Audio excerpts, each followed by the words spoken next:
जय हिंद। स्वागत है आपका गुप्ता एग्जाम यूट्यूब चैनल पे। आज क्लास में देखेंगे तमिल भाषा और संगम साहित्य से संबंधित महत्वपूर्ण तथ्यों को। दक्षिण भारत की सर्वाधिक प्राचीन भाषा संभवतः तमिल थी। विद्वानों की राय है कि संभवतः स्थानीय भाषाओं के रूप में यहाँ तेलुगु, मलयालम और कन्नड़ भाषाएं भी प्रयोग में आती रही होगी। वैदिक संस्कृति से संपर्क के बाद यहाँ संस्कृत भाषा के अनेक शब्द अपनाए गए और ईसा पूर्व 3वीं शताब्दी में 14 वर्णों पर आधारित एक लिपि का विकास किया गया। संगमकालीन साहित्य इसी लिपि में लिखा गया है। पुरातत्वविदों ने को 75 से ज़्यादा ब्राह्मी लिपि जो बाईं से दाईं ओर लिखी जाती है में लिखे अभिलेख मदुरा और उसके आसपास की गुफाओं से प्राप्त हुए हैं।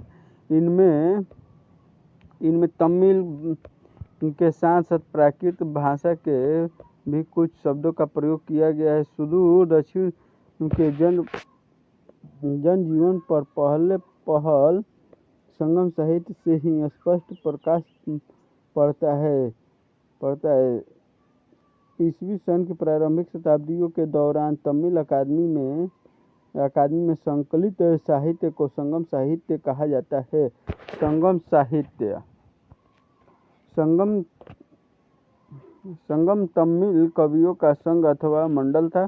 संगम कवियों को राज्य की सहायता प्राप्त थी, जिसके कारण संगम में विशाल साहित्य की रचना हुई। यह मानना सही है कि संगम साहित्य का विशाल भंडार रहा होगा। जो साहित्य हमें आज उपलब्ध है वह उसका एक हिस्सा है। अब मोटे रूप से यह साहित्य निम्नलिखित संकलनों में प्राप्त हुई। नरिनई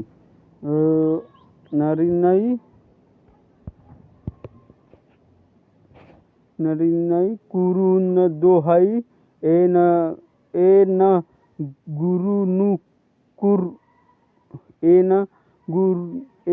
गुरुनुरु पतुपत पदिटुपत्तु परी पाडल कलितोहई अहनानुरु और पुरनानुरु। विद्वानों की राय है कि तमिल कवियों के कुल 3 संगम हुए, जिनमें करीब 8,598 कवियों ने भाग लिया। ऊपर वर्णित संकलनों में जो रचनाएं आज उपलब्ध है वे कुल 2289 है। इनमें कुछ कविताएं बहुत छोटी मात्र 3 पंक्तियों की ही तो कुछ एक बहुत लंबी। अधिकांश कविताओं के अंत में टिप्पणी भी दी गई है, जिनमें कवियों के नाम और उस कविता रचना की परिस्थिति का उल्लेख है। पहले 2 संगम के बारे में कोई इतिहास उपलब्ध नहीं है और उनमें जिस साहित्य का सृजन हुआ उसका भी कुछ पता नहीं है। पर तीसरे संगम के बारे में कुछ जानकारी उपलब्ध है। यह संगम पांड्यों की राजधानी मदुरा में है। इस सम्मेलन में तमिल कवियों ने पर्याप्त संख्या में हिस्सा लिया होगा। एक विद्वान के अनुसार इसके 473 कवियों और कवियत्रियों ने भाग लिया। कवि का स्त्रीलिंग होता है कवित्री। भाग लिया। तमिल साहित्य के अनुसार ये संगम 9900 वर्ष चले, लेकिन अधिकांश विद्वान इस काल को सही नहीं मानते। उनके विचारानुसार संभवतः इतनी लंबी अवधि केवल संगम साहित्य को प्राचीनता की गरिमा और महत्ता प्रदान करने के लिए ही बताई गई होगी। संगम साहित्य के विवरणों के अनुसार संगम साहित्य के तीनों सम्मेलनों की 197 पांड्य राजाओं का संरक्षण प्रदान किया गया। रचना काल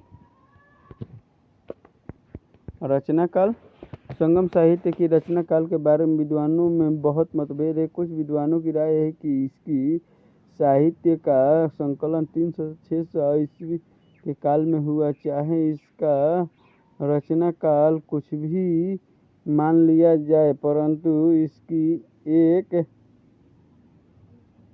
ऐतिहासिक स्रोत के रूप में महत्ता है, कोई भी विद्वान इनकार नहीं कर सकता। महत्व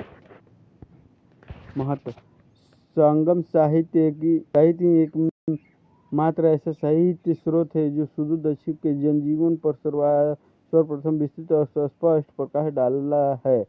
यद्यपि इससे हमें वहाँ के राजनीतिक जीवन की तिथिक्रम के संबंध में समुचित ज्ञान नहीं मिलता, फिर भी यह मानना पड़ेगा कि यह साहित्य वहाँ के सामाजिक, आर्थिक, धार्मिक और राजनीतिक जीवन के संबंध में पर्याप्त सामग्री प्रस्तुत करता है। इसी साहित्य से हमें पता चलता है कि दक्षिण के 3 प्रमुख राज्य पांड्य, चोल और चेर परस्पर संघर्षरत रहे। इसी साहित्य से हमें दक्षिण और उत्तरी भारत की संस्कृतियों के सफल समन्वय का स्पष्ट चित्र प्राप्त होता है। यह साहित्य हमें बताता है कि दक्षिण के तीनों राज्यों ने प्राकृतिक संसाधनों का लाभ उठाते हुए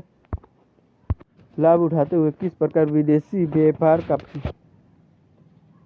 व्यापार का प्रसार किया, उनके व्यापारिक संबंध कैसे थे, इस बारे में भी हमें यथेष्ट जानकारी देता है। संगम कविताएं तमिल भाषा की पहली सशक्त रचनाएं मानी जाती है। इन कविताओं में संस्कृत भाषा के अनेक शब्दों में तमिल भाषा में आत्मसात करने के प्रमाण भी प्राप्त होते हैं। यह साहित्य इस बात का ज्वलंत प्रमाण देता है कि दक्षिण